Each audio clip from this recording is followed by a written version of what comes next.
Bueno, entonces vamos a arrancar con agregados, con lo cual estaríamos completando los materiales constitutivos de morteros y hormigones. Los agregados son también denominados inertes, porque en principio, y debiera ser así, son materiales que no reaccionan químicamente. O sea que cuando yo elaboro la pasta de cemento y la combino con el agregado fino en el mortero y el agregado fino y el grueso en el hormigón, las reacciones químicas solamente las produce el aglomerante, en tanto que agregado fino y grueso en el caso de hormigón van a permanecer exactamente iguales, con la misma composición mineral, durante todo el proceso de fragua y endurecimiento y durante toda la vida de ese material. Vamos a ver justamente que una de las condiciones que deben cumplir los agregados es justamente que se mantengan inertes, que no sean reactivos, y vamos a mencionar, sin embargo, un único caso de un agregado fino, que es el polvo de ladrillo, que puede tener algún grado de reactividad positiva, o sea que no es un defecto, sino que es una virtud,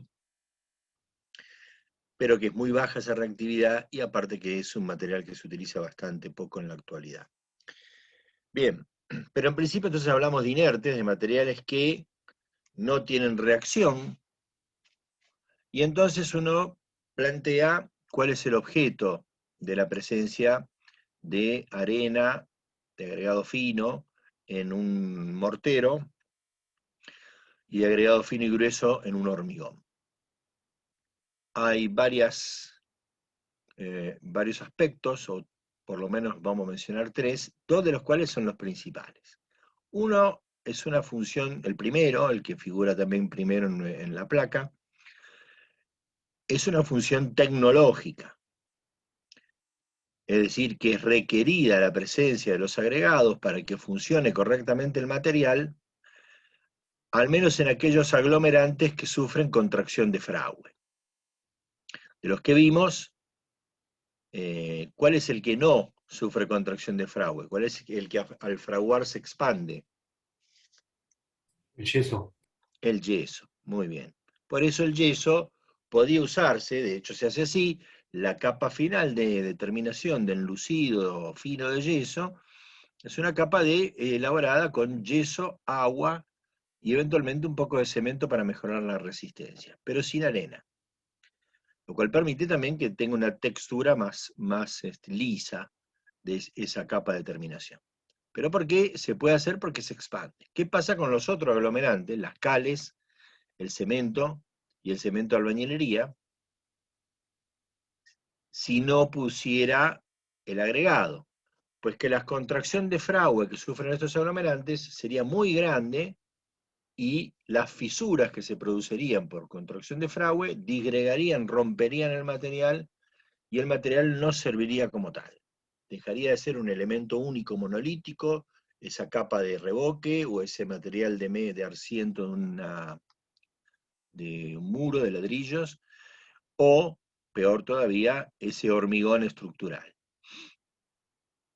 En cambio, cuando existe el agregado, la arena sola o la combinación de arena y piedra forman una estructura de contención de ese proceso de contracción de fragua, que hace que esas fisuras de contracción de fragua sean muy pequeñitas y admisibles para que el material siga funcionando como un conjunto único y monolítico.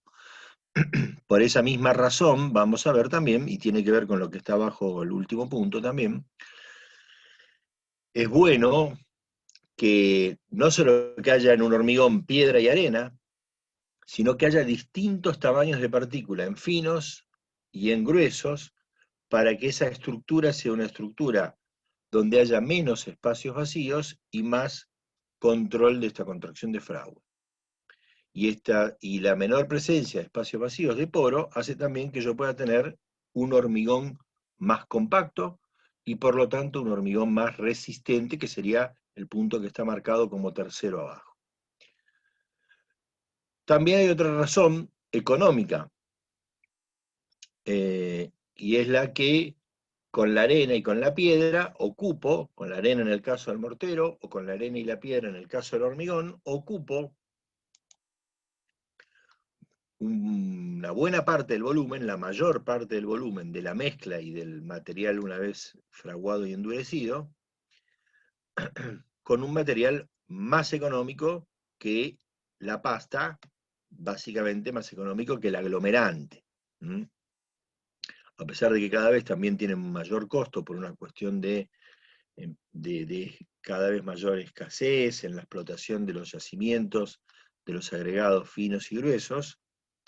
Sin embargo, siguen todavía siendo bastante más económicos que el aglomerante. Por lo tanto, está esta razón económica, pero además está fundamentalmente la razón tecnológica. Es decir, que si no me importara el gasto y yo quisiera hacer un mortero solamente con aglomerante de agua, o un hormigón solamente con aglomerante, o ocupar un volumen con aglomerante de agua, peor todavía, no lo podría hacer porque se fisuraría totalmente por las construcciones de Frank. Si alguna vez estuvieron con algún albañil o estuvieron en presencia, en algún momento habrán escuchado que no le pongas mucho cemento porque se cuartea. Ese se cuartea, el que lo escuchó, o que se parte, o a veces uno pega algo y le ponen mucho cemento y poca arena, que ven que como se parte con una fisura gruesa, la mezcla de cemento, es eso que está diciendo Marcelo. O sea, en vez de microfisurarse, como que se parte todo junto en un lugar. Claro. Bueno, acá tenemos un par de clasificaciones de los agregados, una por la composición mineral de su constitución para el caso de los agregados naturales, los pétreos naturales, que son distintas piedras de distinto origen. La cuarcítica, que es obviamente su mineral es el cuarzo, la granítica o granito, que es una piedra, una piedra utilizada para este uso, pero también para revestimientos. Nosotros en nuestro medio vemos clásicamente el granito gris, que comercialmente cuando se lo utiliza en un revestimiento se lo denomina gris mara, que ustedes lo pueden ver en mesadas, muy comúnmente, por ahí menos comúnmente como revestimiento de solado o revestimiento exterior en un edificio, que tiene muy buenas aptitudes porque tiene mucha dureza a la abrasión, y que está compuesto por 3 minerales, el feldespato, el cuarzo y la mica. Igual vamos a volver a un ratito sobre eso. La piedra granítica es la que más se utiliza. La cuarcítica tiene que ver con la piedra natural del canto rodado, son piedras de alto contenido de cuarzo. Dentro de las piedras trituradas, la que más se utiliza en nuestro país es la granítica, y también se utiliza la de origen basáltico. El basalto es otra piedra, con otra composición, que en nuestro país se encuentra bastante en la Mesopotamia. Y finalmente está la calcárea, que no es la mejor porque es una piedra que no tiene tan buena resistencia como las otras tres, pero que bueno, en el caso eventualmente que no haya presencia de los otros materiales, bueno, será el material al que se pueda recurrir. En cuanto a su origen de obtención, de dónde provienen, no la composición mineral, sino de dónde provienen, pueden obtenerlos directamente tal como vienen de la naturaleza utilizarlo, como la arena de río o el canto rodado de río también, que ahora vamos a ir mencionando. Puede ser que los tome de la naturaleza y no cambie su composición, pero sí tenga que generar el tamaño de la partícula en forma artificial, o sea, triturarlo para obtener la piedra, o triturarlo aún más para obtener la arena, el agregado fino. O puede ser finalmente el tercer caso, el caso 3, que es un producto que ha pasado por un proceso de elaboración industrial. ¿Cómo son los agregados que salen de restos de materiales cerámicos? O la arcilla expandida, por ejemplo, dentro de los que vamos a nombrar. Bien. La división entre agregado grueso y agregado fino es algo convencional, es una convención. Nuestras normas, la norma IRAM, la fija esa convención en aquel material, aquel agregado que es retenido en el tamiz de 4,75 milímetros de espesor de malla o de ancho de malla, que coincide con el tamiz de la norma estadounidense ASTM número 4, el tamiz número 4. Hay otras convenciones, no es la única, esta. Nosotros en principio vamos a adoptar esta convención, que es la de las normas IRAM, que son en principio las normas que regulan nuestros materiales, o mejor dicho, con la que nosotros regulamos a los materiales. Ahora, cuando les preguntemos qué es la granulometría, o cuál es la importancia de la granulometría, o de los tamaños de partícula, o algo así, a veces nos contestan esto, que hay agregados finos y gruesos, y que están divididos por aquel que está retenido en el tamiz número 4, o de 4,75 milímetros de abertura de malla, es el grueso y el que pasa es el fino. Bueno, esa no es la respuesta a esa pregunta. Lo digo porque lo hemos visto varias veces. Vamos a hablar después de la granulometría y es un poco más complejo. No alcanza con dividir el tamaño de partículas en un agregado en grueso y fino, sino que hay que dividirlo en otras fracciones para obtener lo que vamos a ver en un rato, que es la curva granulométrica, y poder darle el uso que también vamos a ver en un rato. Bueno, vamos a clasificar o a ver cuáles son los posibles agregados finos dentro de los tres que vimos o formas de obtención. Los naturales triturados mecánicamente, y los artificiales, que en el caso del fino es el polvo de ladrillo, por lo menos el que vamos a analizar nosotros. Brevemente, porque tampoco se usa mucho en la actualidad. Bueno, en nuestro medio, la arena que utilizamos habitualmente es la arena de río, en el mejor de los casos del río Paraná, y en el no tan mejor de los casos del río de la Plata. Que son arenas, digo no tan mejor de los casos, porque son arenas finas, pero que tienen mucho componente fino y no tienen otros tamaños de partículas, e incluso pueden tener algún exceso de arcilla. Fíjense que acá nosotros está el límite del tamiz número 4 para separar gruesos y finos, y también vamos a mencionar después en un rato, seguramente, otro límite,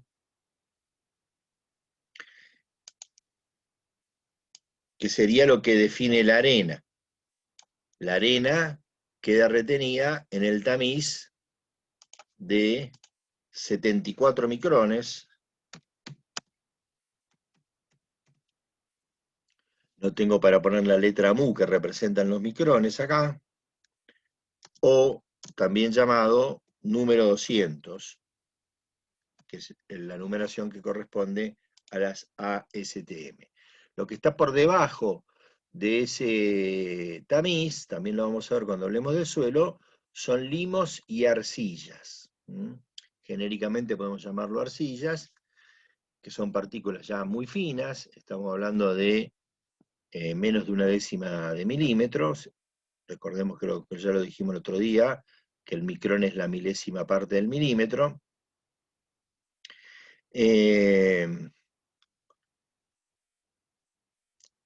Y en el caso de estas arenas del Río de la Plata, puede ser que contengan algún porcentaje de arcillas. A veces esto es excesivo, y entonces requieren ser lavadas para retirar el exceso de arcilla, que después vamos a mencionar.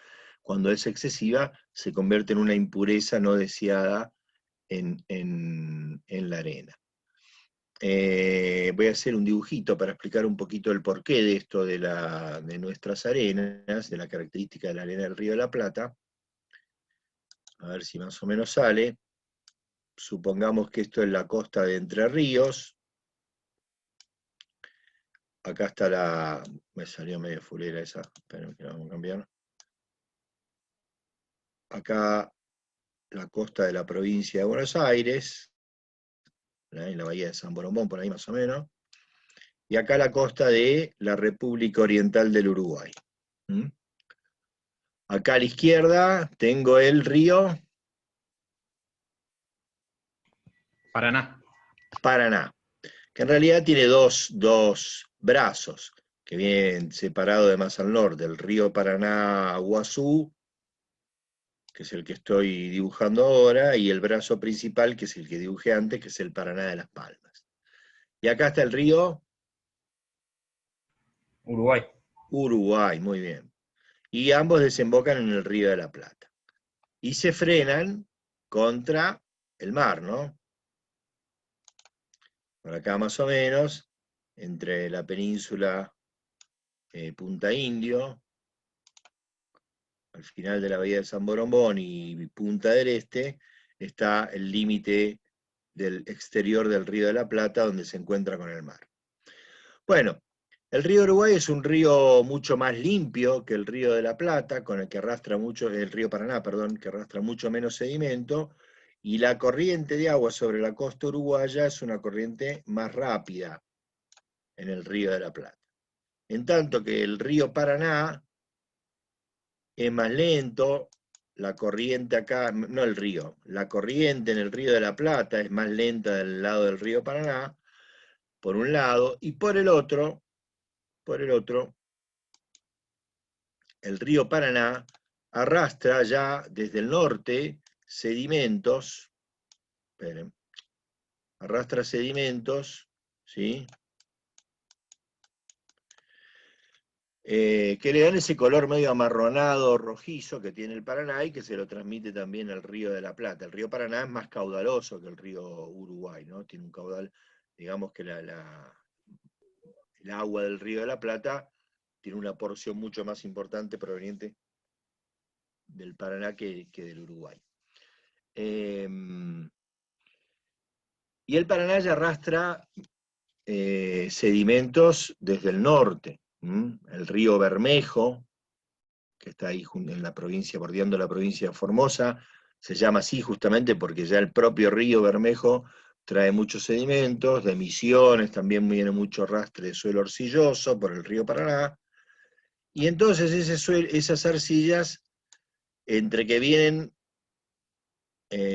aportadas por el Paraná, y encima tenemos por la corriente, por la formación de la corriente, nuestra costa es la costa donde las corrientes son más lentas, acá es donde se producen esos depósitos de las partículas más finas, precipitan las arcillas, por eso tenemos arenas finas e incluso a veces con exceso de arcilla que hay que lavar. Bien.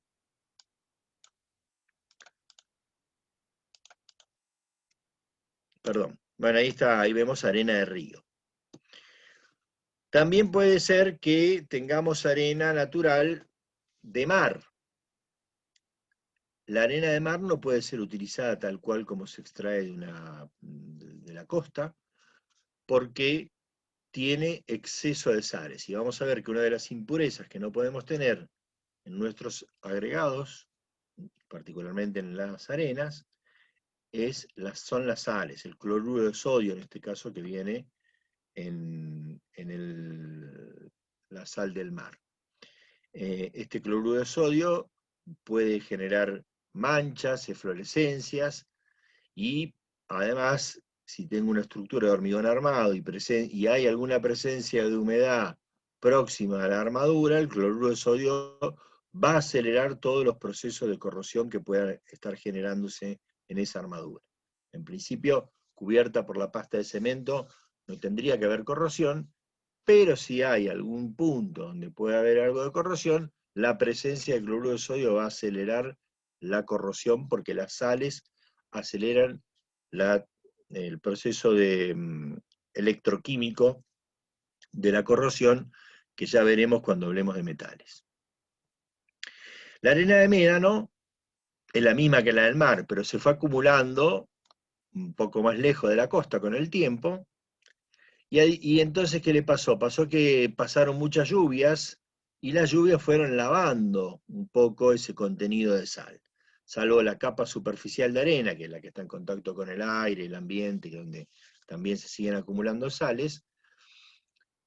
Si yo requiero utilizar arena, no tengo arena de río y tengo que utilizar la arena de la costa, tendría que tratar de recurrir a la de médano, que requiere un lavado menos intenso o menos cantidad de veces que la arena de mar, perdón.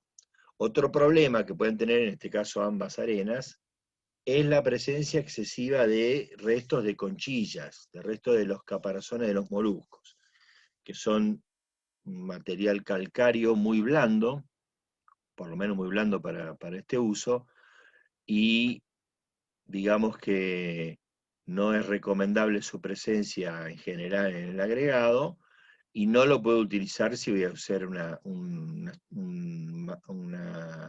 hormigón estructural, porque se me van a generar zonas de debilidades en ese hormigón donde está la presencia de ese material. Finalmente está la arena de yacimiento. El yacimiento de arena bajo un terreno cualquiera tiene que ver con que en algún lugar, en algún momento, en ese lugar, hubo un cuerpo de agua, ya sea un lago, una laguna, un río, es decir, agua dulce, o incluso agua de mar, el mar. Y en algún otro momento, en otra etapa, en la actual, digamos, etapa geológica, ese cuerpo de agua desapareció de ahí, no está más, hubo transformaciones, pero quedó la arena. De acuerdo al origen de esa arena, será la calidad del material. Perdón, de acuerdo a cómo era el cuerpo de agua, será la calidad de ese material. También puedo encontrar esto a flor de tierra, por ejemplo, en el norte de nuestro país, en la zona próxima a la cordillera, en Salta, en Catamarca, en La Rioja. Uno ve muchas veces ríos, cauces de ríos secos, que por donde no circula más el agua. En algunos casos sí circulan en alguna época del año, que es cuando viene el deshielo y baja el agua que viene de las montañas, de los cerros, que proviene del hielo de la nieve, y en ese momento hay agua y después durante el resto del año o buena parte del año está seco, o a veces incluso esos cauces se van desplazando y quedan cauces secos permanentemente. Y ahí también se pueden encontrar, son yacimientos de arena y de piedra. Luego tengo las arenas trituradas. En una cantera de piedra, por ejemplo de granito, donde se explota el granito por ahí para hacer revestimientos, para otros usos también, o directamente se explota para obtener agregados. Se toma ese material y se lo tritura hasta obtener la arena, en el caso del agregado fino, o la piedra partida en el caso del agregado grueso. Dentro de lo que son agregados finos artificiales, el, digamos, más común, aunque hoy día tiene muy poco uso, es el polvo de ladrillo. Aquí vemos imágenes en la foto de la izquierda, arena de trituración, y en la de la derecha, polvo de ladrillo. Ahora, el polvo de ladrillo que veo a la derecha es polvo de ladrillo puro, o sea que en alguna empresa compró ladrillo o restos de ladrillos que no se utilizaron porque estaban muy deformados, por lo que fuera, y lo pulverizó y hizo este producto, que es el polvo de ladrillo. Ese producto no se compra para hacer morteros, desde ya que no se usa para hormigones, ¿sí? Para hormigones, la arena de río o la arena de trituración que estamos viendo acá, para hormigones estructurales. Pero tampoco para albañilería. ¿Por qué? Porque es muy caro. Así que ese polvo de ladrillo es el que vemos que utilizan para hacer canchas de tenis o para algún pavimento de una plaza o algo así. En cambio, en la obra lo que se utilizaba como polvo de ladrillo en realidad era polvo de escombro. Pero ese material tampoco se está utilizando actualmente. Para hacer ese material en la obra lo que se utilizaba era una máquina que se llama moledora mezcladora, que es como un molino de ruedas. Un tambor o una batea, mejor dicho, metálica, con dos canaladuras por donde circulan. Imagínense que esto es circular, ¿no? Si yo lo viera de arriba, vería una circunferencia en la batea circular, y estas dos acanaladuras también forman un círculo. ¿Por dónde van estas ruedas? Y estas ruedas están tomadas de un eje, y a su vez este eje está fijo a otro eje que es girado por un motor. O sea, acá en realidad tiene una rueda dentada, con una polea, qué sé yo, pero un motor que está accionando esto y está haciendo girar esto. Y está haciendo circular esas ruedas por esos canales. Entonces, en esta batea, cuando se quería elaborar el material, se colocaba la arena, aglomerante, agua y restos de escombros. O sea, no se utilizaba el polvo de escombro exclusivamente como agregado fino, sino combinado con arena. Por ejemplo, para hacer un mortero, para un revoque o para un mortero de asiento, una mezcla para levantar paredes, una parte de cal, un cuarto de cemento, 2 partes de arena y 2 partes del polvo de escombro, o que uno lo llama polvo de ladrillo. Pero en realidad lo que se hacía era tirar dentro de esta batea restos de ladrillo que se demolieron, restos de demolición, si hubo una demolición en la obra. Por ahí, en vez de sacar todo el material de demolición, como se hace normalmente hoy día en volquetes o en camiones, se dejaba parte para ir utilizándolo. Los restos que surgen todos los días de materiales, del revoque que se cae, de la mezcla de asiento que se cae, de picar canaletas para colocar cañerías, y todo eso se va limpiando y se tira ahí en ese montículo de escombro y se iba utilizando para hacer material. Este material, especialmente por el contenido de ladrillo, ¿no? Porque esto es una propiedad del polvo de ladrillo, entre otras cosas, el hecho de la sílice que contiene la cerámica del ladrillo, recuerden que está hecho con arcilla, con silicato de aluminio hidratado, que después se descomponían la sílice y la alúmina, se separaban y se volvían a recombinar para formar el material cerámico. Bueno, esa sílice tiene, molida finamente y en presencia de la cal, tiene cierto grado de reactividad química. Medio parecido al fenómeno de las puzzolanas que hablamos cuando hablamos de los cementos. Muy poquita, pero bueno, tiene cierta reactividad, lo que aumenta la resistencia, le da mucha plasticidad por la retención de agua que tienen estas partículas, lo cual lo hace un material muy trabajable. Y en el caso de por ahí podía llegar a tener un mortero de cal aérea, si le agregaba polvo de ladrillo o polvo de escombro, también podía tener cierto grado de hidraulicidad, o sea que aunque sea de cal aérea, que reaccione con el agua. Bueno, todo esto se ha dejado prácticamente de utilizar. ¿Por qué? Porque está prohibida la trituración de escombros y picado o generación de polvo de ladrillo en las obras. En la ciudad de Buenos Aires es esto, no en todo el país, porque se considera como si fuera una actividad industrial aparte del proceso de construcción. Es medio raro esto, es una disposición medio extraña. Tiene que ver con los ruidos que se provoca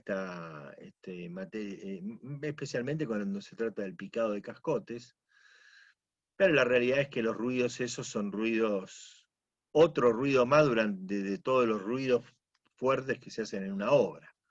Así que no es que particularmente son ruidos muy ruidosos en relación al resto de los trabajos de la obra. Así que no se explica muy bien esta reglamentación, pero bueno, por esa razón, y porque esta máquina también no es muy operativa de andar desplazándola, y porque también no se quiere perder mucho tiempo en la elaboración de materiales, se fue dejando medio de lado el aprovechamiento del polvo de escombro para estos usos. Bien.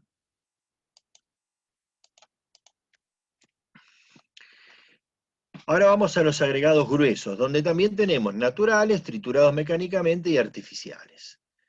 Los naturales es el canto rodado. Ahí, bueno, en esta expresión se identifica con la grava, con el canto rodado más grueso, pero la realidad es que canto rodado corresponde a ambas denominaciones. Al más grueso, al de mayor tamaño, que se lo puede llamar grava, y al más fino, que se lo puede llamar gravilla. Así como también a la piedra partida artificialmente, que normalmente, como les decía, es el granito en nuestro medio. Más gruesa se la llama pedregullo y más fina granza. Igual todas estas denominaciones, grava, gravilla, pedregullo, granza, son un poquito expresiones que no tienen mucha precisión, digamos. Hablan de un tamaño mayor, un tamaño menor. En el caso de la piedra partida, por ejemplo, en realidad en una especificación técnica me va a dar el rango de tamaños de piedra que puedo utilizar. Me va a decir, por ejemplo, la que aparece más comúnmente para los trabajos habituales de obra y hormigones estructurales comunes, me va a hablar de utilizar la piedra 620, que quiere decir que el tamaño menor de la partícula es de 6 milímetros y el tamaño mayor es 20 milímetros. Me va a dar ese rango, que es algo mucho más preciso que hablar de granza, pedregullo o lo que fuere. Y luego los artificiales, que vamos a mencionar, la arcilla expandida y el cascote de ladrillo. Bueno, el canto rodado, o sea, el agregado grueso natural, obtenido directamente como se extrae de la fuente, que son los ríos, secos o no secos, es el equivalente a la arena de río. Y se denomina canto rodado. Vamos a ver acá la imagen a la izquierda, arriba a la izquierda, porque ha llegado al lugar donde uno lo encuentra, de donde uno lo extrae, rodando desde aguas arriba hacia aguas abajo. Viene circulando, arrastrado por el agua, y esa rodadura, durante siglos, desde que salió de la montaña, de la roca original, se fue partiendo, rompiendo, cayendo al agua, empezando a circular por el desgaste primero del agua, después el arrastre del agua, la misma fricción del agua y de la arena que va pasando sobre esa piedra, hace que termine teniendo esas formas redondeadas. Se va puliendo, va perdiendo los ángulos y también la textura lisa. Incluso a veces uno lo saca y es hasta brillante, porque se ha ido puliendo por la erosión. A diferencia del que se obtiene por trituración mecánica de origen, el canto rodado es de origen, si vamos a la composición mineral, es cuarcítico, y la piedra partida, bueno, que tengo ahí a la derecha, arriba a la derecha, les decía que en nuestro medio es de origen granítico o eventualmente basáltico, que es menos común, que vemos por ejemplo en la zona de la Mesopotamia. El granito, les contaba, es una piedra constituida por 3 minerales, el feldespato, el cuarzo y la mica. Es una piedra muy dura, por eso es muy buena cuando es utilizada para revestimiento desolado, que resiste muy bien la acción de agentes externos, por eso también es muy buena como revestimiento exterior, y es muy resistente. depende también de esa composición. El que le da la mayor resistencia es el cuarzo. El feldespato tiene buena resistencia, y lo que es malo ahí es la mica. La mica es muy buena, muy linda, para darle brillo y un aspecto agradable o atractivo cuando la usamos como revestimiento, como mesada. Esos brillitos que tiene, se los da la mica. La mica es un mineral que está compuesto por láminas, se va formando su disposición cristalina, va formando láminas. Imagínense, ustedes vieron, yo habitualmente no, hace mucho hablaba de las láminas de acetato, pero tampoco ahora es un ejemplo que uno, cuando hace muchos años se utilizaban unas cosas que se llamaban filminas, se usaban con una lámina de un material plástico que era el acetato. Actualmente uno puede pensar, para pensar en algo parecido, puede pensar, ¿vieron los folios para poner los papeles? Pero no los blanditos, sino esos que son medio rígidos.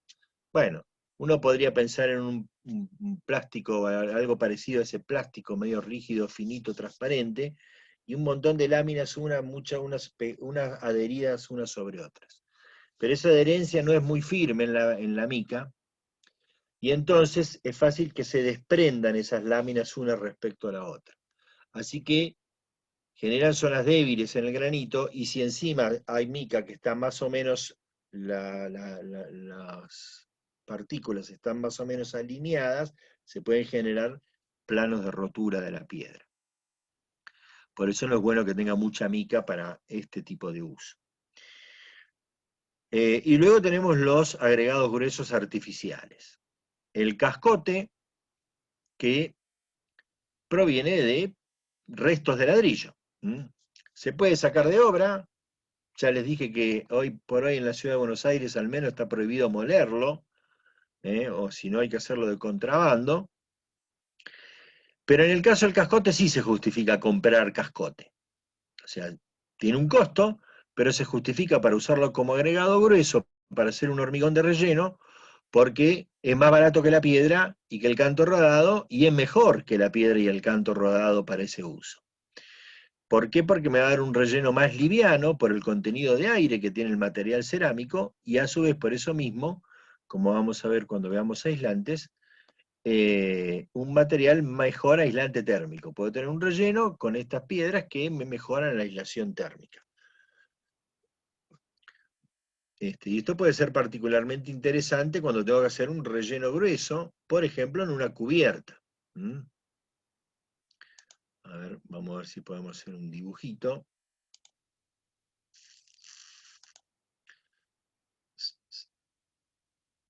Supongamos que acá tengo el muro exterior del edificio.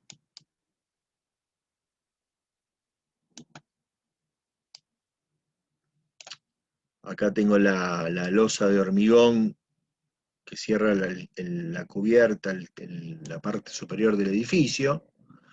Y en algún lugar voy a poner un embudo para recolectar el agua de lluvia.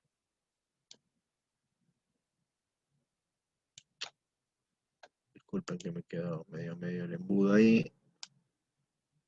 Bueno, un embudo. Entonces tengo que darle a ese contrapiso y piso que voy a colocar acá una caída para que circule el agua de lluvia desde el borde hacia el embudo.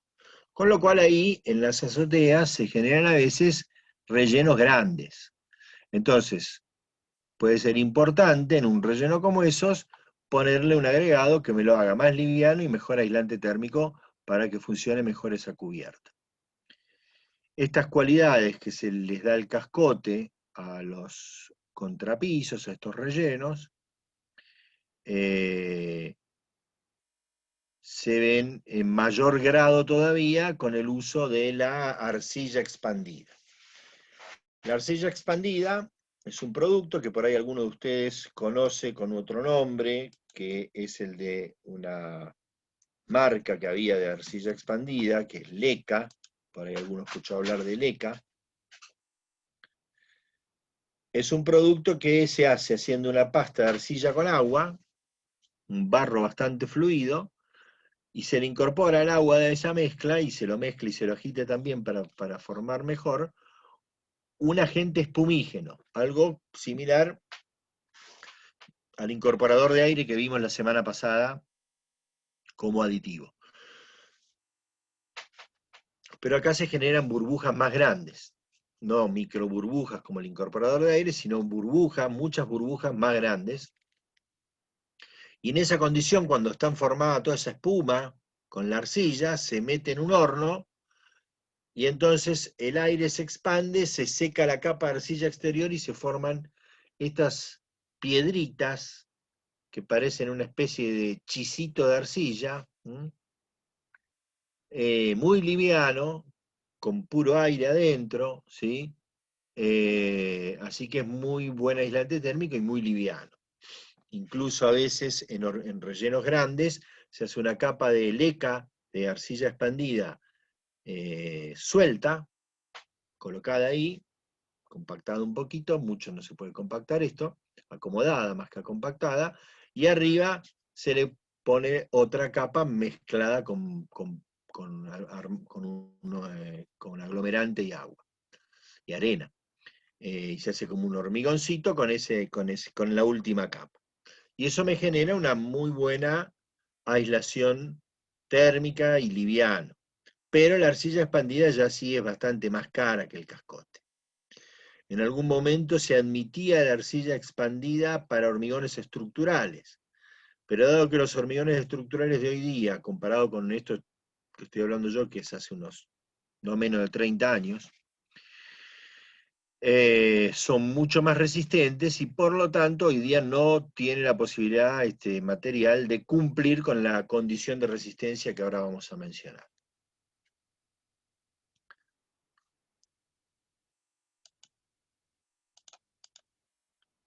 Creo que más o menos ahí estaríamos con todo.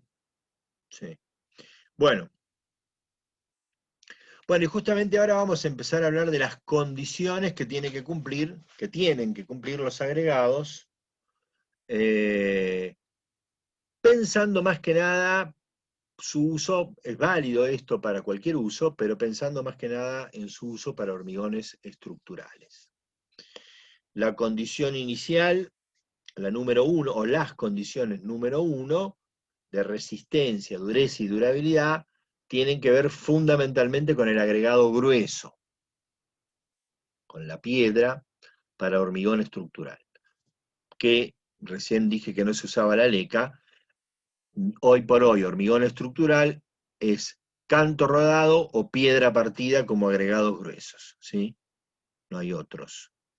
En nuestro medio, hoy día, prácticamente lo único que vemos es piedra partida, por una cuestión de costo de obtención del canto rodado. En otros lugares del país sí, hay más acceso al canto rodado. Perdón, me estoy yendo para atrás. Entonces, primeras condiciones, la número 1, resistencia, dureza y durabilidad, tienen que ver más que nada con el agregado grueso. La número 2, el tema de las impurezas que puede haber en el agregado, si bien puede haberlas en el agregado grueso, tienen más que ver con el agregado fino, con la arena. Lo mismo que el punto 3. El punto 3 es la cuestión que habíamos planteado de que el agregado debe ser inerte, no debe ser reactivo.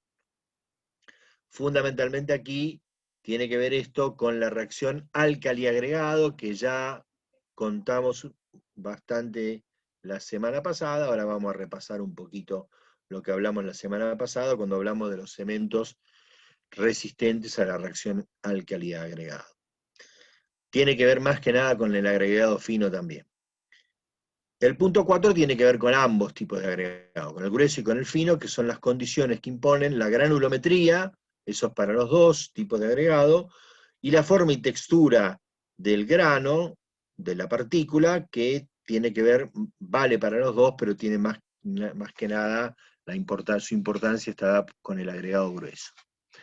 Bueno, en cuanto a la resistencia, que yo decía recién que es una condición que no puede cumplir la leca. ¿Por qué? Porque la resistencia a la compresión del agregado tiene que ser como mínimo igual a la resistencia a la compresión de la pasta de cemento. Entonces, si hoy tengo productos o hormigones que van a alcanzar resistencias muy superiores a las que alcanzaban antes, es por eso que hoy la LECA no cumple con esta condición. También nos dice la normativa que debiera tener por lo menos la resistencia de la roca original 600 kilos por centímetro cuadrado. Pero eso es casi testimonial esa mención. ¿Por qué? Porque ¿cómo hago yo, que es lo que dice en el tercer punto, cómo hago yo para averiguar la resistencia de la piedra original? Supongamos que quiero averiguar la resistencia de la piedra original de esta piedra partida. Bueno, tendría que averiguar dónde el que me la vendió, mi proveedor, con qué cantera trabaja, si no es la propia cantera, ir a la cantera, ir a extraer una probeta, una muestra de piedra, de acuerdo a la norma, porque hay normas de ensayo para probetas de piedra, pero que no se usan para esto, se usan para estudios geológicos de la piedra. Pero bueno, o de mecánica de rocas, pensando en la roca como fundación, como cimiento más que nada. Pero bueno, supongamos que podría ir a hacer eso. Ahora, ¿quién me garantiza a mí que esta piedra que voy a usar yo salió de ese sector de la cantera? Porque la misma cantera puede tener distintas calidades de piedra en cuanto a su resistencia. Zonas donde hay plano de rotura, zonas donde no. Pero mucho peor es en el caso del canto rodado. ¿Cómo hago yo para conseguir una probeta de la roca original del canto rodado que estoy sacando acá y que vino de, no sé, 500 kilómetros aguas arriba y hace, no sé, 5, 6 siglos, no sé, o más, no sé, miles de años que salió de allá de la montaña hasta convertirse en la piedrita redondeada que tengo acá en la mano? Imposible. Por eso les decía que esto de la resistencia de la roca original es medio testimonial más que nada. Y entonces, ¿cómo averiguo yo si esta piedra partida o este canto rodado tienen la resistencia que yo necesito? Bueno, simplemente, ¿para qué quiero yo esa resistencia? Para obtener un hormigón H30. Entonces agarro con esas piedras, hago las probetas que yo considere necesarias, voy y las rompo, y veo que rompan a por lo menos los 300 kilos por centímetro cuadrado de los 28 días que requiere ese H30. Tengo que controlar que pase eso, o sea que quiere decir que con esa piedra obtuve el hormigón que yo quería, y además que la rotura no se produzca en la piedra. También es raro que se produzca en la pasta de cemento, por lo tanto, lo que yo tengo que ver es que normalmente se produzca en la interfase, en la superficie de contacto de la pasta de cemento, del cemento, con la piedra, que es la zona en principio que tendría que ser lo más débil, ¿sí? Que no me aparezcan piedras rotas, ¿sí? O no, por lo menos en forma generalizada, sino que esta superficie donde se produce la rotura sea la piedra, esté desprendida de un lado y adherida al otro de la rotura. Bien, eso sería en cuanto a la resistencia. La dureza tiene que ver con la dureza a la abrasión de la piedra. Acá se mencionan dos métodos. Uno, el primero, de Dorri, son unos discos abrasivos que se hace pasar sobre la muestra de piedra. Y otro, que es el más común, es el que está abajo, el método de Los Ángeles. En nuestro laboratorio tenemos una máquina como esta de Los Ángeles, en donde en este tambor, que va a poder girar por el accionamiento de esta polea y motor que hay acá, a la derecha, le transmite el movimiento a una polea y hay una disposición de poleas que permiten girar el movimiento y hacer que gire el tambor. y yo tomo una muestra de piedra, de agregado, piedra o arena, perdón, de piedra, esto es para piedra, tomo una muestra de piedra, la peso, la norma dice el peso que se utiliza, yo no lo tengo presente, pero supongamos que es 1 kilo, peso la piedra, la meto dentro del tambor, se meten dentro del tambor estas esferas de acero, estas bochas de acero, y se empieza a hacer girar todo el conjunto, las bochas con la piedra, lo cual hace un ruido muy fuerte, por eso es un ensayo que normalmente no se hace con los estudiantes, porque es muy ruidoso. ¿Y qué pasa? Las esferas de acero y el propio choque de las piedras van machacando y rompiendo, desprendiendo partículas de esa piedra. Una vez que se produjo el número de vueltas que figura, que establece la norma, en el tiempo que establece la norma, se para, se retira la piedra, se tamiza todo el material, lo que queda en tamaño de piedra se pesa y el otro es el resto. Entonces, si yo pesé 1 kilo, a lo mejor cuando saco toda la muestra después del ensayo, ahora tengo 925 gramos. Esos 75 gramos, esa pérdida de peso es lo que se mide, es lo que mide la norma para establecer si la piedra tiene la dureza requerida o no de acuerdo a la normativa. En general, todos estos ensayos no se hacen tan habitualmente. Por ahí sí el caso de la resistencia de la piedra, si voy a construir, a hacer un hormigón, digamos, una estructura muy importante, o muy grande, y entonces por ahí sí me conviene verificar estas cuestiones de los agregados. Finalmente, con la piedra también se pueden hacer ensayos de durabilidad. La durabilidad nosotros ya vimos un aspecto que tiene que ver con estos ciclos de congelamiento y descongelamiento.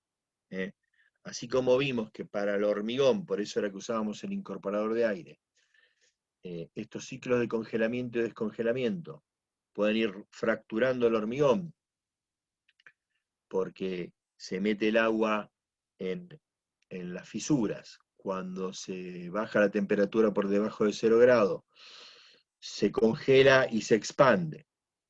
Hace presión contra el hormigón, después se licúa, después se expande, se congela y se expande otra vez, y así ciclos de congelamiento y descongelamiento van metiendo esas tensiones internas que van rompiendo el hormigón. Bueno, así como le pasa al hormigón, le pasa a la piedra, como ocurre naturalmente, como dijimos la otra vez, como proceso de erosión de las piedras naturales. Bueno, entonces se pueden hacer ciclos de congelamiento y descongelamiento en el material y analizar también el comportamiento, y también se hacen ciclos de ataque de sulfatos, o sea, de durabilidad frente en un caso a congelamiento y descongelamiento y frente a ataque químico en el otro. En este caso se satura, lo que se hace es saturar la piedra con sulfato, o sea, impregnarla de la solución con contenido de sulfatos de sodio o magnesio, y secarla. Impregnarla y secarla, impregnarla y secarla. Esos ciclos también después se analiza la pérdida de material que hubo por la acción de los sulfatos. Otra vez se pesa primero el material original y después se pesa el material después del proceso, los ciclos de saturación y secado. Todo esto entonces para agregado grueso. De todo esto de lo que hablamos, lo fundamental es el tema de la resistencia. Resistencia a la compresión. Bueno, presencias de impurezas. Una impureza posible es la arcilla que mencionamos hace un rato, esa que en nuestras arenas, esto les había dicho yo, que esta parte de limpieza y de presencia de impurezas tiene más que nada que ver con el agregado fino. Puede haber en el agregado grueso, pero tiene más que ver con el agregado fino. Yo mencioné el caso de la arena del Río de la Plata, que puede contener contenido de arcilla. que es, como dijimos, este material que pasa el tamiz número 200 de 74 micrones.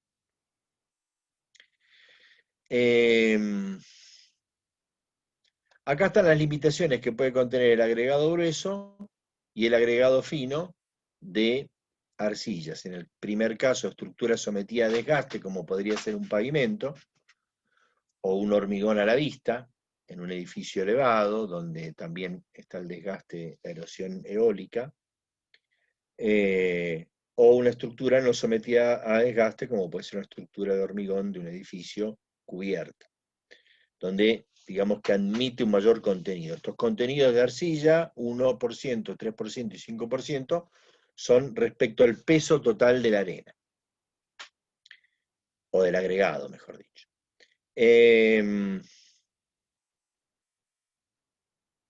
¿Qué inconveniente puede representar la presencia de arcilla? Por un lado, va a generar, por ser un material que tiende a absorber agua, va a generar la necesidad de incorporar más agua para que adquiera la fluidez y trabajabilidad necesaria para poder trabajar ese hormigón y colarlo en los moldes y demás. Con lo cual, me va a afectar la relación agua-cemento. Voy a estar agregando más contenido de agua para poder evitar esta problemática de la arcilla, pero esa es agua que queda contenida ahí en el hormigón y que después va a afectar, va a generar poros y afectar la resistencia del material. Y además, puede ser que se adhiera esa arcilla, se pegue, porque es bastante adhesiva, al agregado, a la partícula de piedra o a la partícula de arena. Y que la pasta de cemento, en vez de adherir directamente, tomar a la piedra o la arena esa partícula, se fije a la arcilla y después se desprenda. Se genera una zona de debilidad entre el contacto de la pasta, lo que llamamos hace un rato la interfase de la pasta de cemento con la piedra o la arena. Ese es el problema del exceso de arcilla. A su vez, uno puede decir que una presencia por debajo de estos valores de arcilla hasta puede ser favorable, porque en ese caso, estas partículas finas pueden actuar parecido a los agentes de retención de agua que hablamos la semana pasada cuando hablamos de aditivos. ¿Se acuerdan esos aditivos que estaban en estado pulverulento? Y que esas partículas finas de polvo, que podían ser incluso arcilla, mencionamos la bentonita, obturan los canalitos por donde tiende a escaparse el agua para arriba y mantienen el agua distribuida en forma homogénea en la masa del hormigón. O sea que una presencia pequeña de estos finos por debajo de lo que pasa en el tamiz 200 puede no solo ser nociva, sino ser favorable para la calidad del hormigón. Lo importante ahí es que estén desprendidas y distribuidas en forma homogénea en la masa del hormigón y no pegadas al agregado.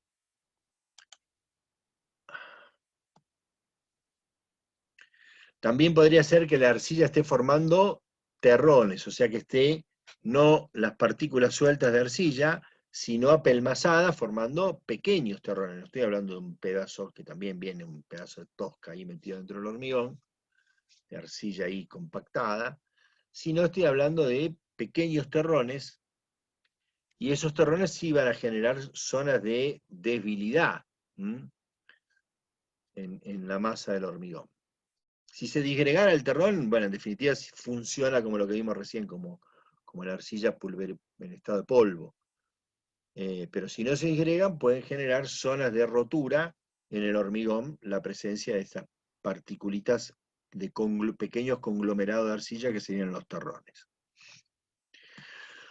Bueno, otras impurezas. La presencia de materia orgánica, de suelo orgánico, de humus, que genera ácido húmico. Este ácido húmico ataca el material del hormigón y también, en el caso de que haya estructura de hormigón armado, también el acero. Así que no debe tener humus un hormigón utilizado para material estructural.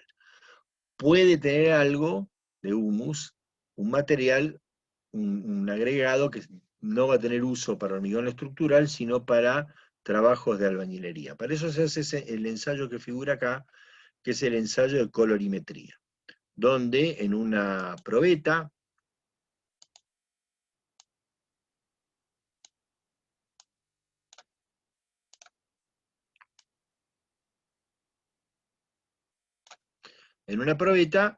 se coloca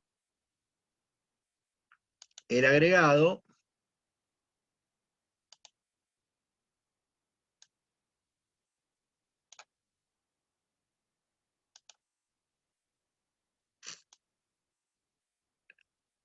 la arena, y se llena con esta solución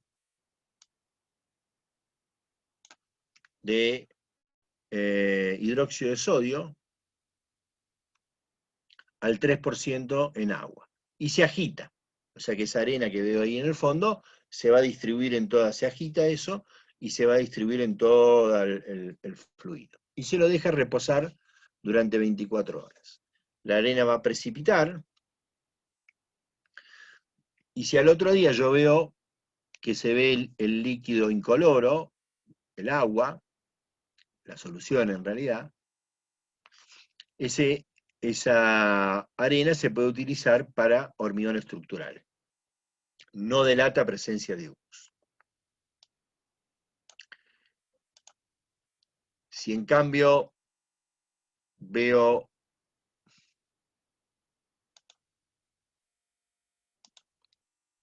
voy a cambiar esto para distinguirlo, tengo abajo la arena, y arriba veo un color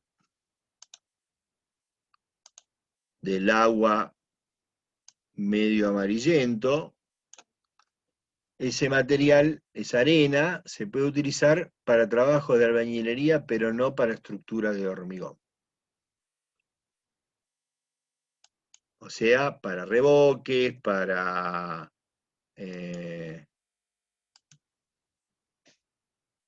mezcla de asiento.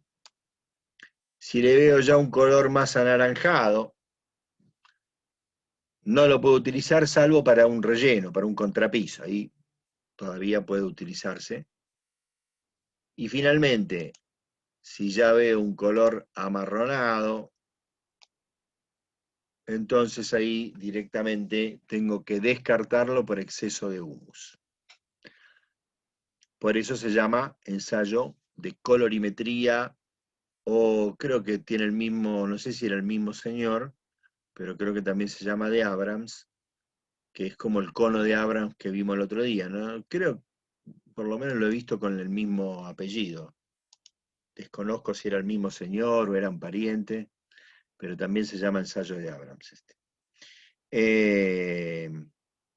No confundir de todos modos con el que tradicionalmente todo el mundo conoce como cono de Abrams, ensayo de asentamiento, que es el que vimos la semana pasada, para el asentamiento del hormigón. Bueno, tampoco puede contener sales, ya vimos el caso de las sales de sodio, del cloruro de sodio, de la sal marina, y también hay que mencionar la presencia de sulfatos. Acuérdense que los sulfatos que están por fuera del sulfato propio del yeso que integra, que se combina, que se muele con el clinker para hacer el cemento, son nocivos, porque se combinan con la alúmina del aluminato tricálcico y forma esos sulfoaluminatos expansivos que van a ir rompiendo el hormigón a largo plazo.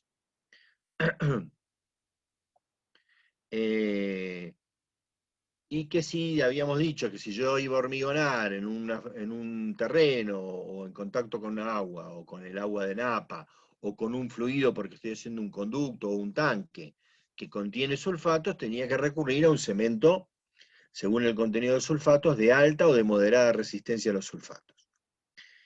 Pero lo que no tengo que hacer es meterle yo los sulfatos, si están en el terreno, si están en el agua o en el fluido del conducto o el tanque que lo tiene que contener, bueno, no tengo forma de evitarlo, pero no le voy a meter yo los sulfatos con la arena y la piedra a ese hormigón. O sea que debo evitar que contengan sulfatos los agregados. Y finalmente, bueno, materia carbonosa se refiere a carbón vegetal, normalmente lo que puede haber en contacto con que son también restos propios vegetales, o carbón vegetal que puede estar en contacto con el agregado fino fundamentalmente. Y lo otro que no debe contener de ninguna forma, de ninguna manera, ningún vestigio, o sea, nada, de azúcar, porque los azúcares interrumpen el proceso de fraguado. Desconozco cómo es la reacción química, pero interrumpen el proceso de fraguado. O sea, muy poquita azúcar metida en una masa de hormigón corta el fraguado.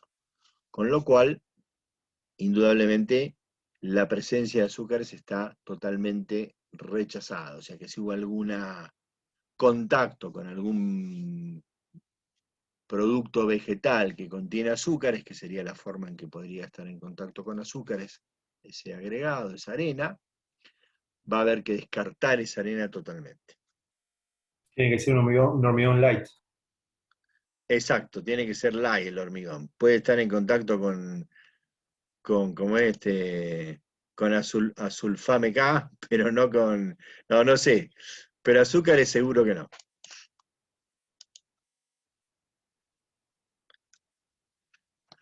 Bueno, este tercer punto vimos entonces la resistencia a la compresión, también hablamos de dureza y durabilidad, vimos la presencia de impurezas, donde vimos las arcillas, el humus, las sales y el azúcar o azúcares, y ahora el hecho de que tiene que mantenerse inerte. Y esto tiene que ver con la reacción álcali-agregado.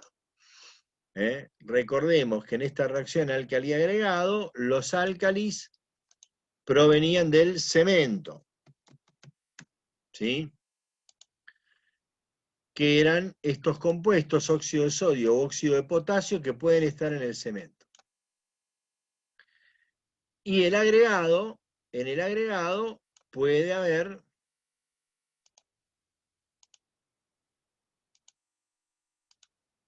sílice activa.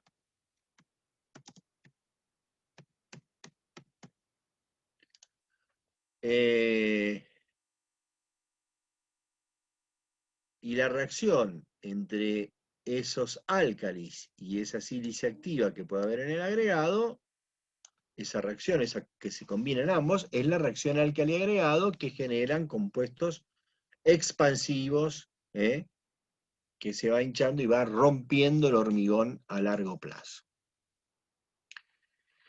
Este problema me lo voy a encontrar cuando, como muchas de las otras cosas que estuvimos viendo hasta acá, me lo voy a encontrar con un material que no provee de un proveedor habitual. Aquel que provee habitualmente arena, piedra, esto fundamentalmente tiene que ver con las arenas, pero podría ser también el caso de algún grueso, pero alguien que me lo provee habitualmente, yo ya sé que ese material no tiene este problema. Pero puede ser que yo quiera recurrir a un yacimiento que tengo próximo cuando estoy alejado de una zona urbana, alejado de una zona donde tengo un proveedor, o cuando puedo acceder a ese yacimiento a muy bajo costo. Estoy haciendo algo, una obra, y cerca tengo, por ejemplo, un río seco como este que mencioné, o una floración de piedra, y hablo con el propietario del lugar o de la zona, o con quien tiene el manejo de ese curso de agua, o ex curso de agua si es un río seco, y puedo llegar a muy bajo costo a conseguir el material.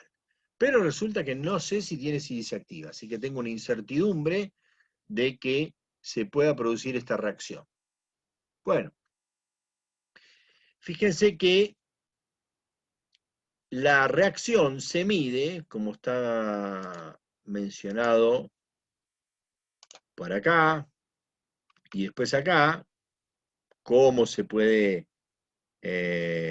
ver el problema de si hay reactividad o no en los agregados. Acá, bueno, habla de detectar y eliminar. En realidad, esto de detectar y eliminar es medio, si está en el yacimiento, ya medio como que hay que descartar ese yacimiento.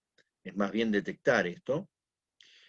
se hacen unas probetas prismáticas de hormigón, de cemento en realidad, no de hormigón, o sea, una pasta de cemento, un mortero de cemento, formando una probeta similar, parecida a la que vimos para la resistencia del cemento, prismática, pero son más largas, no me acuerdo exactamente, pero creo que tienen algo así como 40 centímetros de largo, y se meten en autoclave, o sea, con vapor, calentados a vapor, y no sé cada cuánto, o sea, cómo es el proceso, no lo tengo presente, pero los ensayos son muy extensos. Esta barra de mortero que figura ahí se ensaya a los 3, 6 y 12 meses.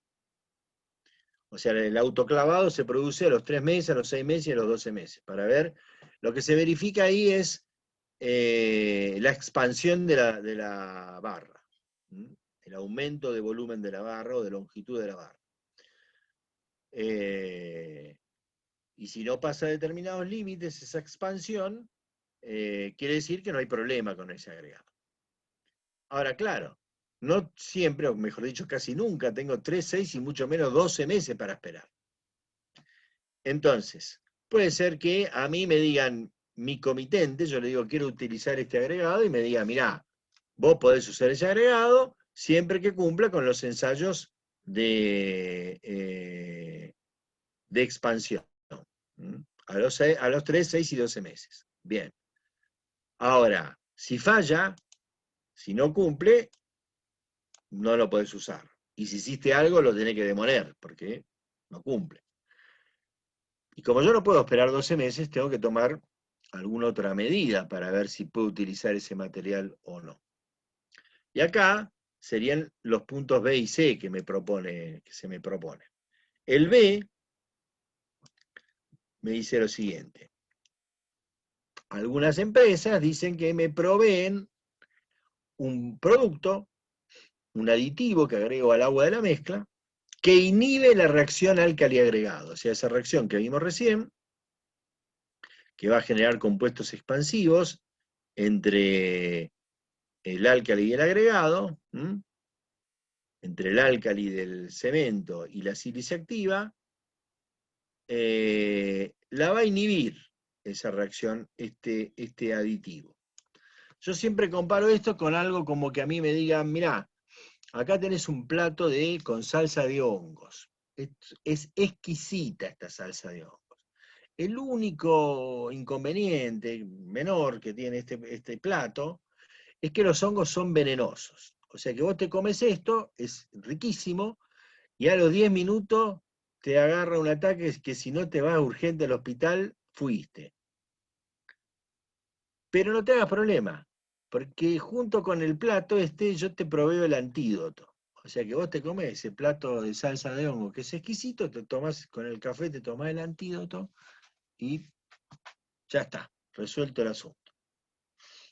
Entonces yo les pregunto a ustedes si se comerían el plato de hongo. Mejor le ponemos una boloñesa, profe. Mejor le ponemos una boloñesa, ¿no? Seguro. Sí. Bueno, yo haría lo mismo. Entonces y uno tiene que confiar en que que te vende el producto sea realmente confiable. Es medio dudosa la cosa, ¿no? La solución. Así que en realidad, por lo menos a mi criterio, la solución a esto, si yo puedo conseguir ese agregado, y realmente me conviene porque me lo voy a conseguir mucho más económico, es agarrar, como dijimos el otro día, y utilizar un cemento con resistencia a la reacción álcali agregado. O sea, un fabricante de cemento, que son empresas reconocidas, que no van a poner en juego su prestigio, y de última, contra la cual yo puedo accionar judicialmente, voy a encontrar un respaldo económico. Me dicen que ese cemento tiene un contenido mínimo, o tiene un contenido mínimo que no va a provocar la reacción de álcalis, dióxido de sodio y potasio, y entonces yo después hago los ensayos expansivos, porque seguramente me los van a exigir, pero yo puedo trabajar con esto tranquilo, sabiendo que estoy utilizando un material que me garantiza que no voy a tener inconvenientes. Después si le quiero poner el antídoto igual se lo puedo poner, pero la solución básica es esta. Bien. Bueno, y llegamos al tema de la granulometría. Cuando preguntamos por la granulometría, lo que preguntamos es esto. El tema del tamaño de las partículas que conforman ese agregado. O sea, no solamente si es grueso o fino, esto es muy básico. Si tengo que hacer un hormigón, uso grueso y fino, si tengo que hacer un mortero, uso fino, pero dentro de ese agregado fino, o de ese agregado grueso, o de la suma de ambos, ¿qué tamaño, qué fracción hay de cada una de esas, de los distintos tamaños de partícula y qué importancia tiene? ¿Por qué es necesario estudiarlo, estas fracciones, y qué ventajas puedo obtener de hacer ese estudio? Bueno, la granulometría entonces implica establecer la proporción respecto al peso total de la muestra de agregado de los distintos tamaños de partícula en peso que conforman ese conjunto. Y eso se hace a través de un análisis granulométrico, el cual requiere hacer pasar esa muestra de agregado por una serie de tamices. Los tamices son estos aros metálicos, normalmente de bronce o aluminio, tanto el aro como el alambre, para que no sufra corrosión. Y estos tamices van a tener su medida, va a estar dada por la abertura de la malla, que es la distancia que hay entre los alambres, ¿sí?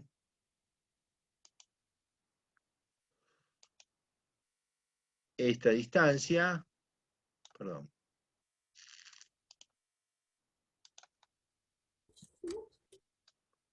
esta distancia, o esta distancia que es la misma, es un cuadrado, ¿no? El formado en la malla. Bien, la norma IRAM identifica los tamices, la serie de tamices normalizados, con la distancia en milímetros para los más gruesos y en micrones para los más finitos, ¿sí? Donde teníamos dos escalones importantes que eran el tamiz de 4,8 milímetros y el de 74 micrones.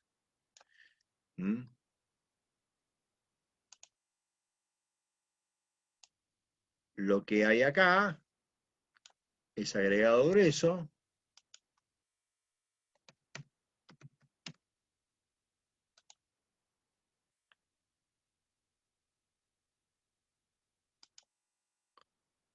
lo que hay acá es agregado fino,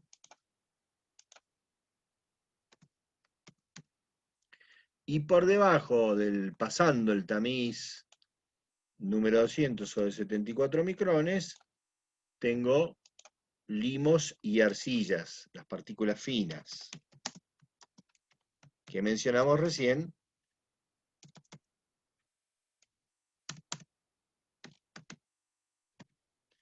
que son que pueden ser impurezas en la arena, pero que una pequeña proporción también puede ser aportar mejoras al agregado. A la derecha está el equivalente de cada uno de estos tamices en la norma ASTM, que hasta el número 4 está designado por pulgadas, la distancia, la abertura de malla, y de ahí para abajo tiene una numeración. El de 4,8 es el número 4, y el de 74 micrones es el número 200. Bueno, la norma IRAM me dice, bueno, usted ponga los tamices, no hace falta usar toda la serie, según lo que yo quiero obtener, uso parte de la serie,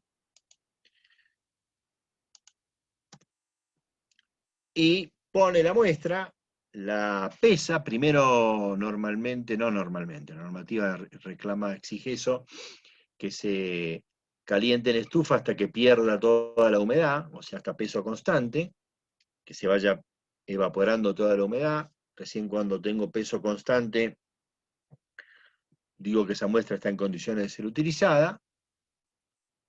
La peso a la muestra, supongamos 1 kilo, y la hago pasar por el tamiz, por los tamices.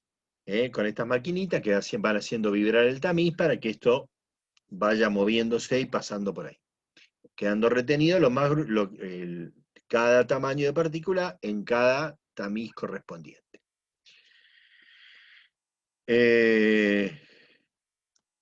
Y entonces yo peso lo que queda retenido en cada tamiz. Acá he tomado un ejemplo, un tamiz identificado como D1, que podría ser alguno de esa serie, dependiendo si estoy ensayando un agregado grueso, o un agregado fino, o una mezcla de grueso y fino, que es lo que se hace habitualmente cuando se trata de hormigón estructural.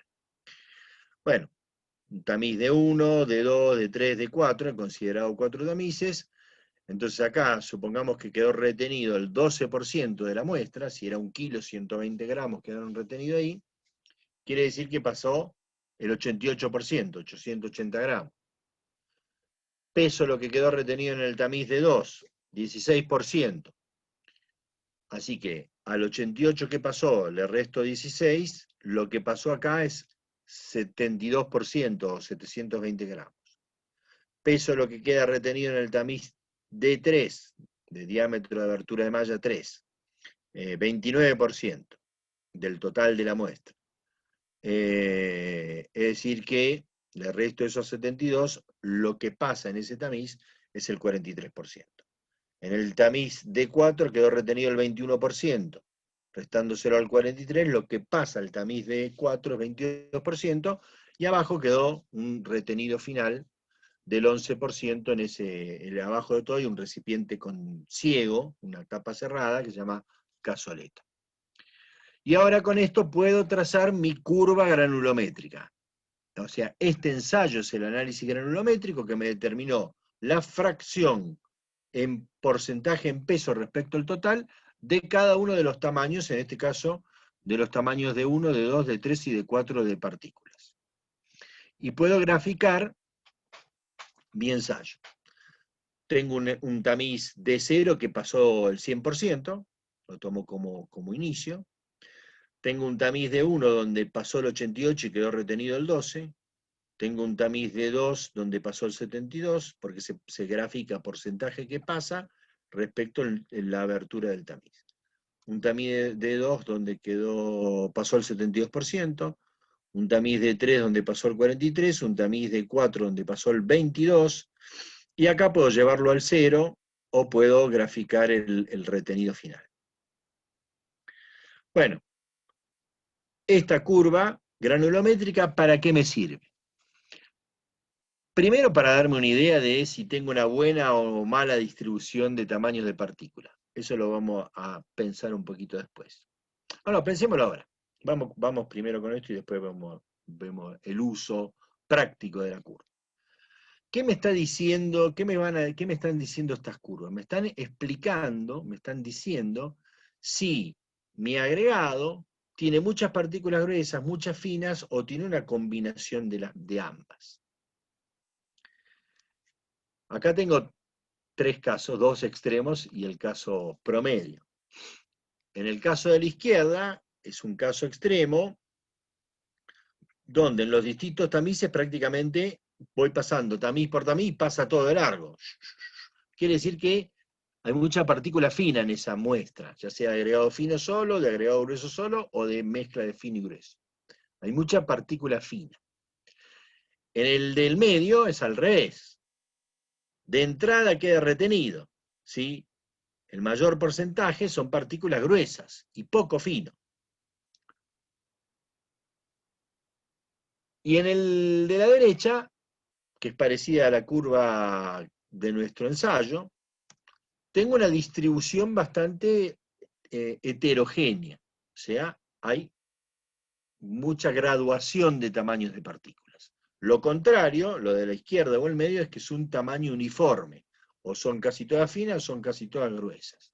Por eso cuando preguntamos si es buena una distribución de granulométrica uniforme, hay que pensar que son curvas como la de la izquierda o la del medio.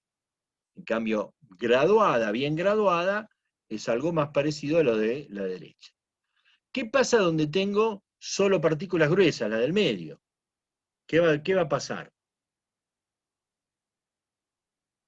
Si yo agarro un recipiente y lo lleno de piedras gruesas, ¿sí? A ver.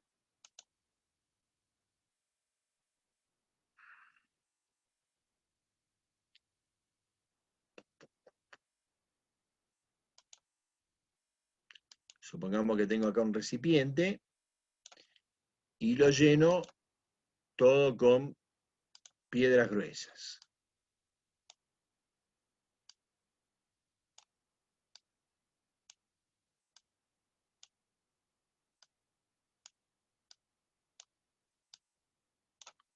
O tengo el otro caso, del recipiente,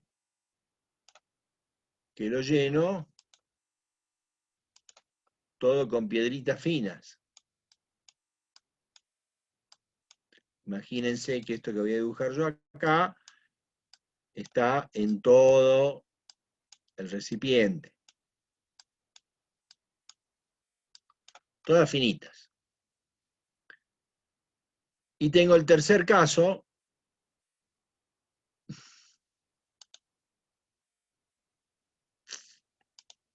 donde tengo mi recipiente,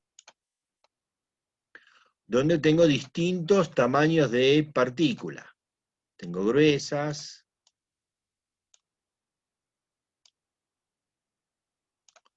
tengo medianas,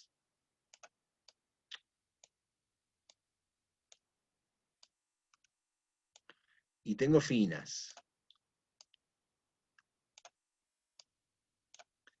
Entonces, en el caso de la izquierda, tengo muchas partículas con mucha superficie de contacto, mucha pasta de cemento para cubrir el espacio que van dejando entre partículas, y no tengo una estructura muy firme de contención de la contracción de Frauenfeld. O sea que voy a tener un hormigón caro porque tengo mucha pasta de cemento, y voy a tener un hormigón con riesgo de fisuración y baja resistencia. En el caso del medio, lo que corro el riesgo es de que haya muchos espacios vacíos. Muchos espacios vacíos, muchos huecos que no se rellenan. Y por lo tanto un hormigón menos compacto y menos resistente. En cambio, en el de la derecha tengo un hormigón, buen equilibrio, donde los distintos tamaños de partículas van ocupando los espacios, no tengo exceso de pasta, y puedo tener un hormigón compacto y resistente. O sea que en principio, no es que la recta de la derecha es el ideal. Habrá que ver para cada caso, habrá casos donde necesito más grueso, habrá casos donde necesito más fino. Pero en principio, como principio general, una buena distribución de tamaño de partícula es mejor que exceso de finos o exceso de gruesos. ¿Sí? O sea, para ponerlo en el absurdo, digamos. Supongamos que tenemos todas partículas del mismo tamaño pequeñitas. O para hacerlo más visual, supongamos que tengo todas partículas del mismo tamaño, redondas, pelotas de golf. Todas redondas. Si lo miramos en un plano, y vamos a hacer el análisis para el plano porque es hasta más fácil de visualizarlo, si yo lleno todo eso con círculos, un cuadrado lo lleno perfectamente con círculos que entren justito, digamos, voy a tener aproximadamente un 25% de espacio libre. ¿Por qué? Y porque el cuadrado que queda alrededor del círculo, digamos, el área es lado por lado, y la superficie del círculo es pi sobre 4, que es más o menos 3/4, con lo cual me queda un 25% afuera. Entonces me queda un 25% de vacío. Si lo llevo al absurdo, hacerlo también todo chiquitito, así sea pelotas de 1 metro, de 1 milímetro, el porcentaje de vacío va a seguir siendo 25%. Con pelotas muy grandes o muy chicas. Entonces, ¿qué hago yo? Y bueno, pongo pelotas muy grandes y me queda el 25%. Y ahora busco pelotas más chicas que entren en ese espacio que me queda y relleno me va a quedar libre el 25% del 25%. Y después agarro más chiquitas y lleno el 25% de ese 25% del 25%. Y así voy completando. Entonces, ya a la tercera iteración tengo 0.25 al cubo, ya me quedó nada más que el 1% libre de superficie. Así relleno. Si tengo todas del mismo tamaño, sean muy chicas o sean muy grandes, el porcentaje de vacíos es semejante. Más allá de los problemas que también dijo Marcelo, que si son muy finitas se me va a partir mucho, si son muy grandes va a tener una deficiencia de adherencia, digamos. Buscas rellenar para completar la mayor cantidad de volumen con una buena distribución y evitando cualquier otro tipo de problemática que puede tener el hormigón. ¿Se entendió esto? Sí, sí, perfecto. Porque también la curva a la derecha, si bien está mejor graduada, no es la mejor. O sea, siempre hay un poco más de grueso, un poco menos de fin. Por O sea, eso quiero en aclarar proporción va como una curva que va copiando. Que no es lo mejor. Digamos que está tratando de demostrar por el absurdo. Entre la de la izquierda, la del medio y la de la derecha es hacia donde tengo que Sería tender. más coherente. Y después, ¿cómo lo uso en la práctica esto? Bueno, agarro mi curva granulométrica y la comparo con curvas patrones, que puede ser de una normativa, como esta norma ASTM de norma americana, de American. ASTM es el equivalente de IRAM argentino, ¿no? American Standard Testing Materials. O esta que está sacada del Código de Edificación de la Ciudad de Buenos Aires. Esta primera es para agregados, la suma de finos y gruesos, y esta es para finos solamente. Y entonces agarro mi curva granulométrica y la meto acá. En este caso la tendré que hacer con los tamices que me figuran acá, ¿no? 7 milímetros, 3 milímetros, 1 milímetro, 0,2, 0. Esta no es muy profesional, digamos que las otras usan series de tamices normalizadas. Esta es un poco más fatto in casa, pero bueno, no importa. Y supongamos que hago mi curva granulométrica y me da algo así. Así, para este otro punto me da acá, para este punto me da acá, y después está acá. ¿Qué pasó? Me quedó afuera la curva. Está por debajo de la curva A, que entre la A y la B estoy muy bien. Entonces yo, acá, el porcentaje que pasa, o el retenido, como se quiera, es pequeño el retenido, digamos, ¿sí? O pasó menos de lo que tenía que pasar, ¿sí? Entonces, quiere decir acá que yo necesitaría colocar más gruesos. Tendría que tener más material que quede retenido en este tamiz de 3 milímetros. ¿Sí? Entonces yo puedo tener en mi planta hormigonera clasificadas las arenas por tamaños. Cuando traigo la arena del corralón Ojo que sí. el cuadro es el que pasa. Así que si tenés menos, tenés más gruesos. Por eso necesito más gruesos. Ah. Sí, eso es lo que dije. Necesito más gruesos. Entonces puedo agarrar, tener clasificada mi arena y agregarle una cantidad de gruesos suficientes como para que este punto que tengo acá, meterlo acá dentro de la curva. ¿Sí? Y que mi curva me quede finalmente dentro de esta curva patrón. Yo elijo la de la norma que a mí me parece que es la más apropiada para mi caso, para mi uso, o la que yo uso normalmente, o la que me exige el comitente, o puede ser que yo sea alguien que elabora hormigón habitualmente, vendo hormigón con una planta hormigonera, o tengo una obra que tiene su propia planta hormigonera, y entonces hago mis propias curvas patrón, porque hago mis hormigones con esta distribución, pruebo también depende del material que yo tengo en la zona donde estoy trabajando. Con ese material, que es el que yo voy a poder comprar, pruebo distintas variantes y voy hallando mi curva patrón. La curva de distribución de agregados, que es la que a mí me sirve para obtener el hormigón que yo quiero obtener. Y ya una vez que tengo eso, lo único que tengo que hacer es corregir, cuando tengo alguna diferencia, el agregado para meterlo dentro de la curva o en el margen de las curvas que a mí me interesa. Ese Si es te el dedicas objetivo. Sí. a producir hormigón, lo que te conviene hacer es, te llega el agregado y lo clasificás por tamiz, y después, en vez de trabajar por porcentaje, mirás los porcentajes en la curva que necesitas, y de acuerdo al total del peso agregado que necesitas, ponés tantos kilos de cada granulometría de cada tamiz.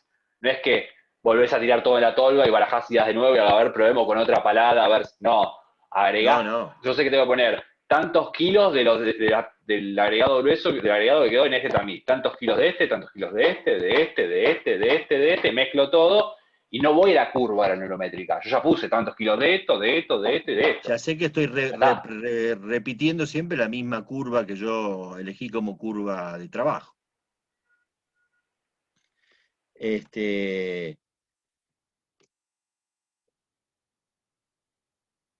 O puedo corregir, si no tengo esta posibilidad de estar tamizando todo el agregado que viene, puedo tener fracciones para corregir un agregado que viene a hacer el ensayo granulométrico y corregir ese agregado con una fracción que tengo separada que me permite, que puedo usar para corregirlo.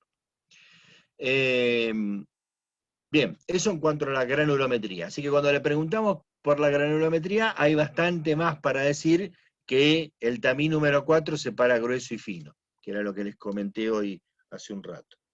Bueno, y para terminar, vamos a hablar un poquitito de estas características de los agregados, que ya no tienen que ver con el tamaño, sino con la forma y textura superficial. Y fundamentalmente acá es la comparativa entre la piedra partida y canto rodado, que ya vimos que la piedra partida, por su origen, por ser una arena de trituración, tiene forma angulosa y textura rugosa, y el canto rodado tiene forma redondeada y textura lisa, pulida, por la erosión. Entonces, cuando yo haga un hormigón con estos materiales, en el estado fresco, la piedra partida va a resultar más trabada, me va a permitir menos trabajabilidad, se va a mover menos por la forma angulosa, porque las partículas son ahí chatas, más gruesas, se traban, y por la textura rugosa también, me va a generar más fricción, más rozamiento, y voy a tener o menos trabajabilidad, o le voy a tener que poner un poco más de agua, independientemente de si uso aditivo o no, que son las mismas condiciones que hablamos la otra vez, del reemplazo de agua por aditivo. Con lo cual, si lo que agrego es agua, también voy a empeorar la relación agua-cemento. Y eso implica que va a caer la resistencia por usar esa piedra partida. Pero al mismo tiempo, bueno, sigamos con la pasta fresca.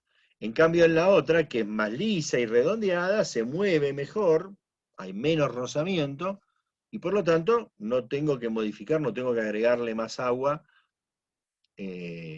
a la pasta para tener la trabajabilidad necesaria para mi manipulación y llenado de encofrados.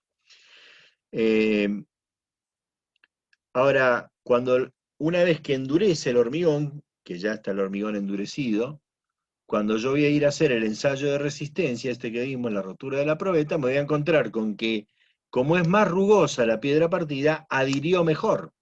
Presenta mucho más superficie de contacto la piedra partida para un mismo peso de piedra que el canto rodado. Con lo cual, por ese lado, me aumenta la resistencia. O sea que de alguna forma, y el otro al revés, es más liso, es menos rugoso, tiene mucho menos adherencia, y en ese sentido también empeora la resistencia. Con lo cual, en definitiva, la situación de la pasta fresca se compensa con la situación del hormigón endurecido en ambos casos. En consecuencia, normalmente la elección del material, si bien yo puedo, digamos, buscar alguno de estos materiales para obtener algún efecto, como por ejemplo decir, quiero un hormigón más trabajable, voy a tratar de ponerle canto rodado, puede ser, es válido. En general, por esta compensación que hay en una situación y otra, es que la elección termina yendo por el lado del precio del producto en el mercado, que tiene que ver con la accesibilidad del producto en el mercado. En nuestro mercado actual, prácticamente no se usa canto rodado en la región de Buenos Aires y alrededores, en la zona pampeana en general, sino que se usa piedra partida. Acá en nuestra zona, buena parte proviene de las sierras del centro de la provincia de Buenos Aires, de Olavarría, Tandil. Y en cambio en otros lugares del país, donde es mucho más accesible, sí podemos encontrar uso de canto rodado. Bueno, lo último también, hay otro aspecto de la forma de las partículas que se tiene en cuenta, que es la norma, considera que tiene que haber un límite, que es del 20% en peso máximo, de partículas lajosas. ¿Qué son las partículas lajosas? Acá me olvidé poner alguna marquita, pero bueno. Las partículas lajosas son partículas que tienen considerablemente menos espesor que superficie. Por ejemplo, más o menos, pareciera ser que esta es lajosa. ¿Sí? Acá se ve una que claramente es lajosa, porque la vemos de canto, esta piedrita, y tiene muy pequeño espesor. ¿Sí? Aparentemente esta también parece que es lajosa. O sea que son partículas finas, demasiado finas comparado con el resto del tamaño de la partícula, con la superficie de la partícula. En vez de tender a ser más cúbicas, como esta que vemos acá, o por ejemplo, esta que vemos acá, que son más voluminosas, más que superficiales. ¿Sí? Entonces, el exceso de partículas lajosas puede hacer que se necesite más agua para darle la trabajabilidad, porque se traban más las partículas lajosas que las cúbicas. Tampoco favorecen la ocupación de volumen, todo esto que nos contaba Iñaki, donde es una hipótesis, por supuesto, donde se está considerando las partículas esféricas. Bueno, nos alejamos mucho de la hipótesis cuando tenemos mucha laja, de la hipótesis de las partículas esféricas que contaba Iñaki. Y además, como adicional, podría ser que estas pequeñas lajas,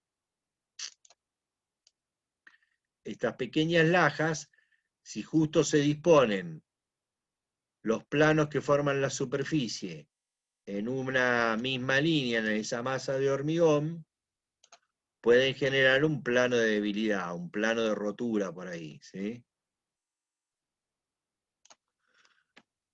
Así que por eso está la limitación de partículas lajosas en el peso total del agregado.